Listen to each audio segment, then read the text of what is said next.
जादुई चूहा और चालाक बेली। एक सरसब्ज जंगल के किनारे एक पुराना मगर खूबसूरत गांव था। इस गांव में एक चालाक बेली जिसका नाम शेरी था और एक जादुई चूहा जिसका नाम चाकी था रहते थे। चाकी अपने जादू की वजह से गांव के दूसरे चूहों से बहुत मुख्तलिफ था। वो न सिर्फ बातें करता था बल्कि जादुई चालाकियों से हर मुश्किल से निकल जाता था। शेरी बेली गांव की सबसे होशियार शिकारी थी। इसकी ख्वाहिश थी कि वो चाकी को पकड़कर अपनी जीत का जश्न मनाए, क्योंकि चाकी का पकड़ना आम चूहों का शिकार करने जैसा नहीं था, ये एक बड़े कारनामे जैसा था। एक दिन चाकी जंगल में अपनी पसंदीदा जड़ी बूटियां इकट्ठा कर रहा था कि शेरी इसे देखकर दबे कदमों इसकी तरफ बढ़ी। लेकिन जैसे ही वो चाकी के करीब पहुंची, चाकी ने पीछे देखकर मुस्कुरा कर कहा, तुम इतनी आहिस्तगी से चल रही हो जैसे हुआ को भी ना पता चले, लेकिन अफसोस मैं तुम्हारी चालाकियों को खूब समझता हूँ। शेरी हैरान हुई, तुमने मुझे कैसे देखा?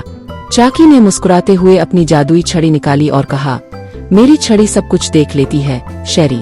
शेरी ने चालाकी से कहा, अगर तुम इतने जादुई हो तो मेरी एक चालाकी से बचकर दिखाओ। चाकी ने कहा, चैलेंज कबूल है, लेकिन अगर मैं बच गया तो तुम्हें वादा करना होगा कि दोबारा मुझे नहीं पकड़ने आओगी।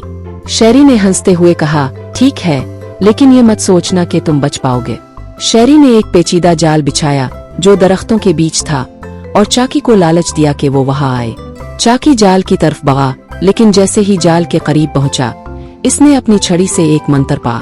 जाल का रास्ता बदलकर बली की तरफ मुड़ गया और शेरी खुद इसमें फंस गई। शेरी हैरान होकर बोली, तुम वाकई जादुई हो, लेकिन मैं मानती हूँ कि तुमने मुझे बहुत होशियारी से हराया है। चाकी ने हंसते हुए कहा, तुमने वादा किया था कि अगर मैं बच गया तो तुम मुझे दोबारा नहीं पकड़ोगी। शेरी ने मुस्कुराते हुए वादा पूरा किया और कहा, चुल्लू, तुम्हारे जादू की इज्जत करते हुए हम दोस्त बन जाते हैं। इस दिन के बाद शेरी और चाकी न सिर्फ अच्छे दोस्त बन गए बल्कि गांव के बाकी जानवरों की मदद करने लगे। चाकी अपनी जादुई ताकतों से उनकी मुश्किलात हल करता और शेरी अपनी चालाकी से खतरात से बचाती।